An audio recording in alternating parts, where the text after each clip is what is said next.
যদি আপনার মনে হয় যে দেয়ালে পিঠ ঠেকে গেছে, কেউ কিছু করতে পারছে না আপনার জন্য, আপনি পরিপূর্ণ ইয়াকিনের সাথে, দৃঢ় বিশ্বাসের সাথে এই 4টা আমল নিয়মিত করবেন। সকল পেরেশানি থেকে, সকল টেনশন থেকে বের হওয়ার পথ আল্লাহ তাআলা অলৌকিক ভাবে তার জন্য আবিষ্কার করে দিবেন ইনশাআল্লাহ। গুলি মিস হতে পারে, আপনার দোয়া মিস হবে না।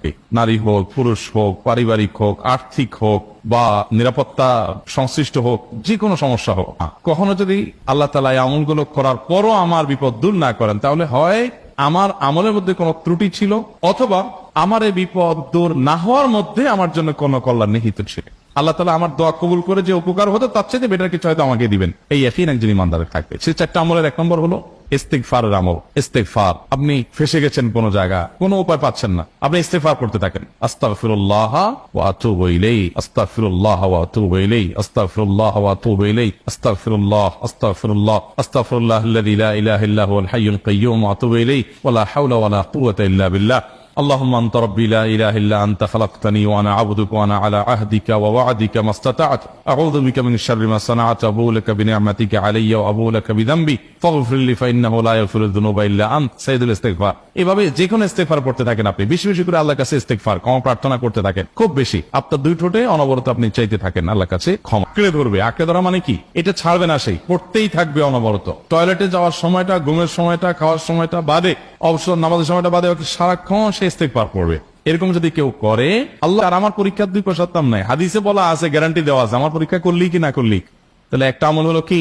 ইস্তিগফার। সব সময়ের জন্য এটা কন্টিনিউয়াস করবেন, আর এমনি অবসর সময় ইস্তিগফার করবেন। আরবদের মধ্যে সৌন্দর্য আছে, তারা বিভিন্ন ডাক্তারের ওয়েটিং রুমে বা বিভিন্ন জায়গায় মানুষ যেখানে অপেক্ষা করে পাবলিক প্লেস গুলোতে লিখে রাখে ইস্তিগফার করুন, হাইওয়ে গুলোর পাশে লেখা থাকে ইস্তিগফার করুন, এবং তারা আসলে একটু পরপর দেখা যায় ইস্তিগফার করে। ভালো মন্দ গুণ সবার মধ্যে আছে, তাদের এই ভালো গুণটা আছে। 1 নাম্বার 2, দুরূদ।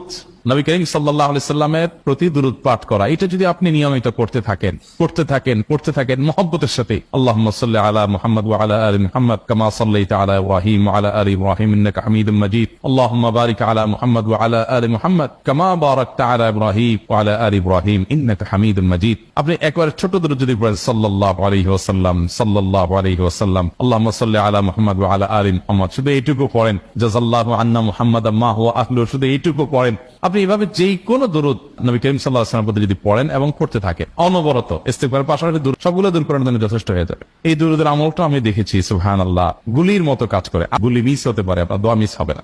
ওই ইয়াকিন, ওই ঈমান আমার মধ্যে আনতে হবে, চেষ্টা করবো তো ইনশাআল্লাহ। তাহলে 2টা আমল হলো ইস্তিগফার আর দুরূদ। 3 নম্বর আরেকটা আমল হলো দোয়া ইউনুস। দোয়া ইউনুস, লা ইলাহা ইল্লা আন্ত সুবহানাক ইন্নী কুনতু মিনাজ জালিমিন।